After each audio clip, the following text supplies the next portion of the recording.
Hi, I'm PJ from TreelineUSA.com. Welcome to power carving. Quite often we get people who ask, how do I get started? What wood should I use? What bit should I use? What tools should I buy? And in today's video we want to kind of briefly explain some of these things to kind of help you get started with power carving. Quite often people will think that it's cheating to power carve, but I'll be the first to tell you that it's not. That even though you're not using a knife or a gouge, it takes just as much skill to be able to remove the wood in the right places. And so with power carving, you have some advantages where you don't have to worry about what type of wood as much. You don't have to worry about as much fatigue that's caused from hand carving. And power carving has its own unique advantages to really help you get started with power carving and in carving. So anyway, let's get started.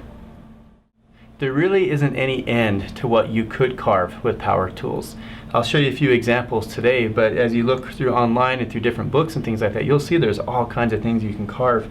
You can carve objects like this. What's nice about power tools compared to hand is you can hollow out areas where the end grain is, and usually that makes it really challenging to do when you do it with knives or gouges. But you can carve stuff like this. You can carve more realistic things. So like these leaves here, you know, they were carved and these were just adhered onto this block. But the nice thing about power tools, it allows you to give real soft contours and make things look much more natural. You're not limited on using just soft materials. This is a piece of antler, and so you can carve antler and bone, or even etch on glass or metal if you wanted to. But you can see you can do such fine details with these things. And again, here's more of a natural looking thing. With power tools, it's just so easy to make things soft and sanded smooth, or even adding fine textures. You know, maybe like you'd see on this elk burr right here. You know, with all the textures right there for the fur. So really, any material would work.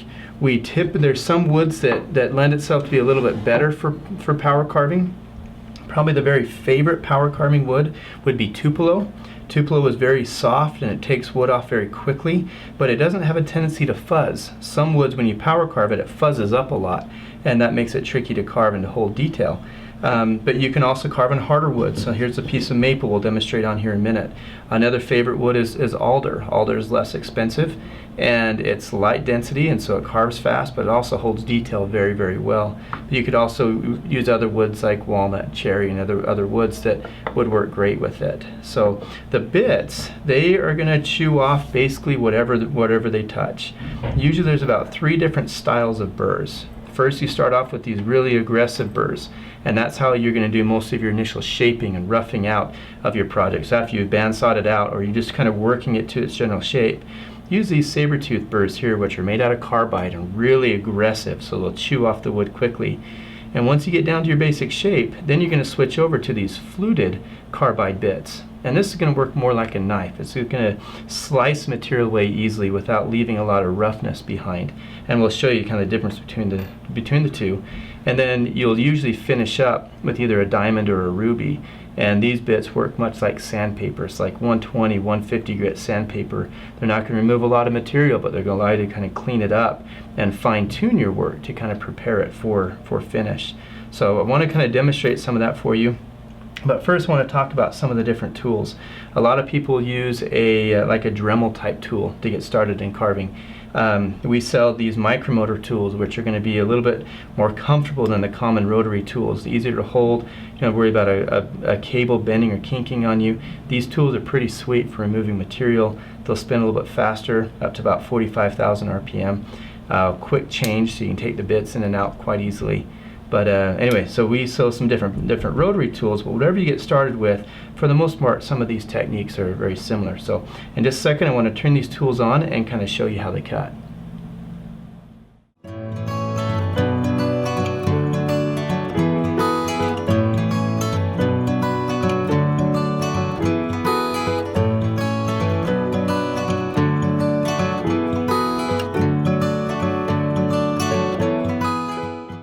Before you start carving, you should always be aware of safety. So usually you're going to wear a pair of safety glasses or something to protect your eyes, and then find some way of controlling the dust. In the video we're using this raised air dust collector, which is going to pull in anything that goes airborne, but whether you're using a dust mask or a fan or something to kind of keep yourself from breathing that dust, find some way of controlling it. That's very important. Some woods are quite benign, but there's other woods that are very toxic and can be very harmful to your health. So find some way of controlling the dust. So with that said, let's get started. I want to show you some of these burrs and how they cut. So the first bit I want to show you is the saber-tooth burr. And remember, this is that carbide bit that's really aggressive and designed just to rip, chew, and tear material away. And so with that, you'll watch, now this is on Tupelo, which is soft and easy to carve, but kind of one of the favorite power carving woods. But you'll notice on this that how quickly these bits take off material. That it just chews right through it.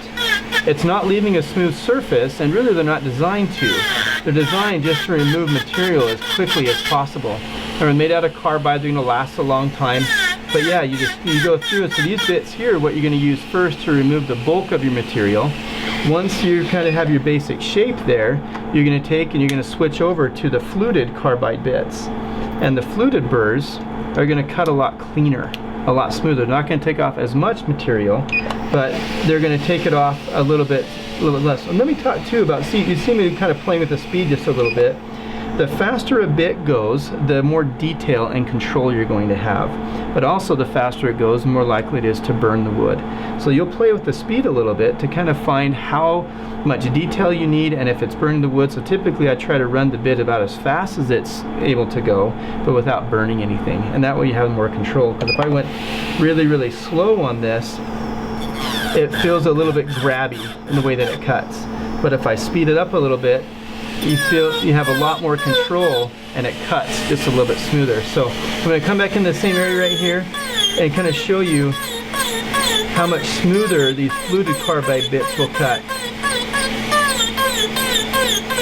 You notice on that all that roughness now is gone. So I can come back in and smooth all this up.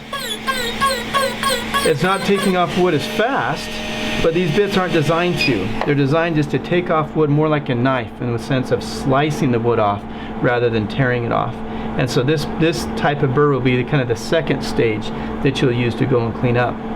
The third stage, or the final stage, will be using like a diamond bit. And again, the diamond bit works much like sandpaper, so it's not going to take off a lot of material, but it's going to be very smooth in the way that it cuts. So it allows you to do the detail work to kind of get back in here and do your final texturing. And if you do need to do a little bit of sanding, you can do that with a diamond burr. Now sometimes people are trying to take off way too much material with a diamond or ruby bit, but they're just not designed to do that. You notice how little it takes off, but it's leaving a very smooth surface when it's done. And so again, use the rubies and the diamond bits much like you would a regular piece of sandpaper. They're not going to chew off wood, but they will do a great job of cleaning things up. So that's kind of a quick overview of the different styles of burrs. But I want to show you the three basic shapes. So the three basic shapes are a cylinder, a round, and something with a point. So with those shapes of burrs, you can do just about any different texture you might want to use. But then with that, you might get different sizes of these different shapes. So you saw first with that round cutter, this is the one you're going to use for kind of trenching out and removing the bulk of material when you have kind of a concave area to remove. The cylinder burrs are going to be the style that when you need to use a corner. So with this, you use the corner to do thin texture like that, or to outline your project with it. Or you can use the side of it too when you need to, when you don't want to dish it too much. It just allows you to kind of blend that, take that wood right off without, you know, dishing too much. And then the third one would be something with a point, which allows you to get down in close to your work. Use the tip when you need to. You can use the shoulder when you want to open something up. But if you're a hand carver, the pointed burr like this is going to be very similar to like using the tip of your knife to carve with. But you can see it allows me to get in really, really close to my work for undercutting and getting it right into corners and things like that. So those are the basic shapes. So with power carving, there's a lot of different bits and burrs that you can use, but those basic shapes will kind of help you get started. We hope this video has been helpful to help you kind of get a quick intro into how to get started into power carving. So we at TreelineUSA.com carry a lot of different bits, a lot of different tools, books and videos to kind of help you get started in power carving. There's so many things that you can get into, and it's a ton of fun. So visit us at TreelineUSA.com to pick up your supplies, and if you like this video, please click to subscribe to our YouTube channel. Thanks so much for watching.